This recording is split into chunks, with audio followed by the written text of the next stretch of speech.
Hello and welcome back to the Cyberlord YouTube channel, and today's review is the Doctor Who story review. It's for Doctor Who The War Games. And before I get into today's review, I would just like to take a minute to apologise that I haven't been able to upload a video over the last few days. I think I've gone about 3 days without uploading a video on the channel, so I thought I'd bring us one on a story review, a story that did take quite a while to watch, and I'll get into that a little bit more. So I must apologise for that, but hopefully you'll enjoy all the content upcoming on the channel. Hopefully enjoy this video today. So, Doctor Who The War Games, what a brilliant story this is. And I must be honest, I mean, a lot of stories, classic Doctor Who stories I've watched once or twice, especially the likes of the Colin Baker years, the Hartnell years, some of the Patrick Troughton years as well.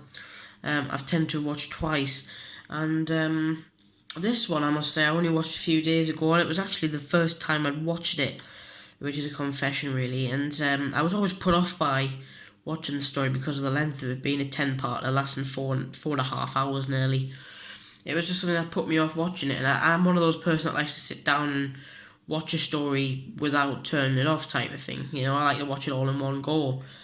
4-parters and even 6-parters, they're okay because it's an hour and a half, 2.5 hours, but 4.5 hours is a long time to sit and watch a story. But I must say I'm quite disappointed in myself, really, because this is one of the best stories in the history of Doctor Who, in my opinion. That's what I'm going to be getting into a bit more detail in today's video.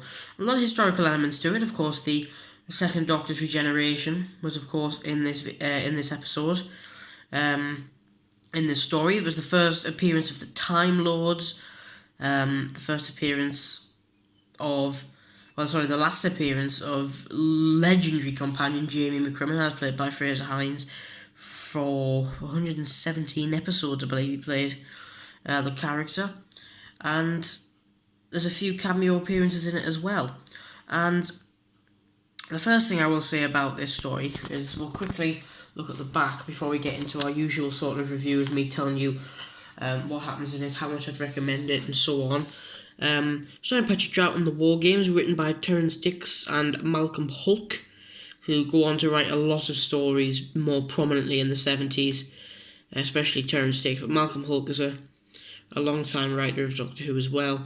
So if you'd like to pause the video here, have a little look. This is pretty much what I'm going to be saying in today's video, but this will probably take you about 30 seconds to read, while this video will take about 10 minutes to watch, I would expect. And there's some of the special features. It's actually a 3-disc box set as well. The first 5 parts are on one disc, the next 5 parts are on the other, and then there's special features as well on the other. Broadcast between the 19th of April and the 21st of June 1969. So over the course of near enough 2 months, just over 2 months. So quite a while.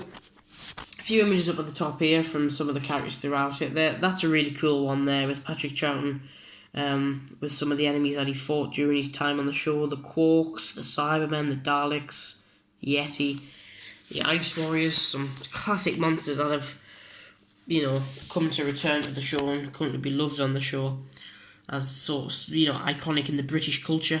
So the background of this story is that there's this planet which a man named the Warlord and a group of people that are working for him are taking soldiers from different periods, different wars on Earth's history, going from the Romans all the way up to the 1917 First World War, and they call it the 1917 period. And they take all these people out of wars and they fight each other.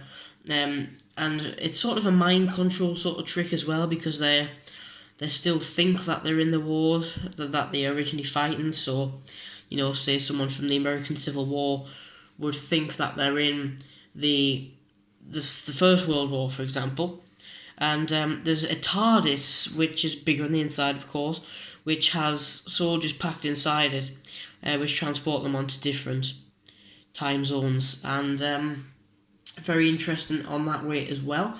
So the Doctor, Zoe and Jamie all land in the 1917 period, thinking they've stumbled across World War One, which in a way they sort of had, but it wasn't on Earth. And they come across the fact that they aren't on Earth, and the Doctor goes on board to this ship along with Zoe, and they investigate. They've then got caught out, so on. Jamie comes across people from the American Civil War, because there's this group that they're called, I think it's the Rebellion or something, who fight against it and can remember that they're not on Earth, and they know that they're in a different place. And there's people from the Spanish Civil War, American Civil War, so on, throughout the story, that join forces together to try and defeat the warlord. And eventually, I suppose, because it's such a, it's a 10-parter, so you'd have to expect a lot to get through. It's all focused on separate points, and it did drag on a little bit, really, this story, in a way. But as I say, they were absolutely fantastic. So let's talk a little bit about regeneration and how that came around. So the Doctor needed to send all of the people, whether it's the soldiers or the civilians, back to their time. And to do that, he would need to enlist the help of the Time Lords, which obviously he ran away, famously. He stole the TARDIS and ran away, which means he would have to face a trial. Almost just under 20 years before the big trial of a Time Lord with Colin Baker, of course. He'd face a trial, and that trial resulted in his exile onto the planet Earth, which is obviously when John Pertwee comes into it. Forced to regenerate, which again is when John Pertwee comes into it. And obviously a lot of the John Pertwee era is spent on Earth with the knowledge and the understanding of how the TARDIS works taken away from until the Three Doctors in 1973. So, 3 years. And we say goodbye to Jamie, and we say goodbye to Zoe, who are also having to be sent back to their times by the Time Lord. The Doctor is exiled and sent back. The Warlord, I can't even remember what happens to the Warlord. The Warlord, I think, gets sentenced to death. I can't actually remember about that bit. Sorry about that.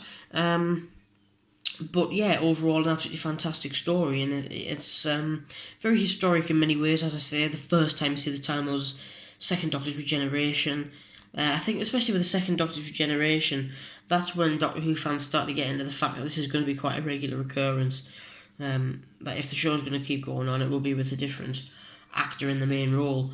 And we say bye to Patrick Troughton, hello to John Pertwee in the next story, in Spearhead from Space, which is a brilliant story as well. And as I say, goodbye to Companions as well. So what a fantastic story this is, and I thought I'd review this for you guys after a while off on the channel, a few days. But that will be it for today's review. If you did enjoy, please like and subscribe to the Cyberlord YouTube channel. It would be greatly appreciated by me if any new subscribers could come onto the channel. Turn on notifications to be notified whenever we upload a new video on the channel. Hopefully I'll be able to get quite a few stuff out within the next week or so on the channel. Thank you so much for watching, and until then, see you in the next one.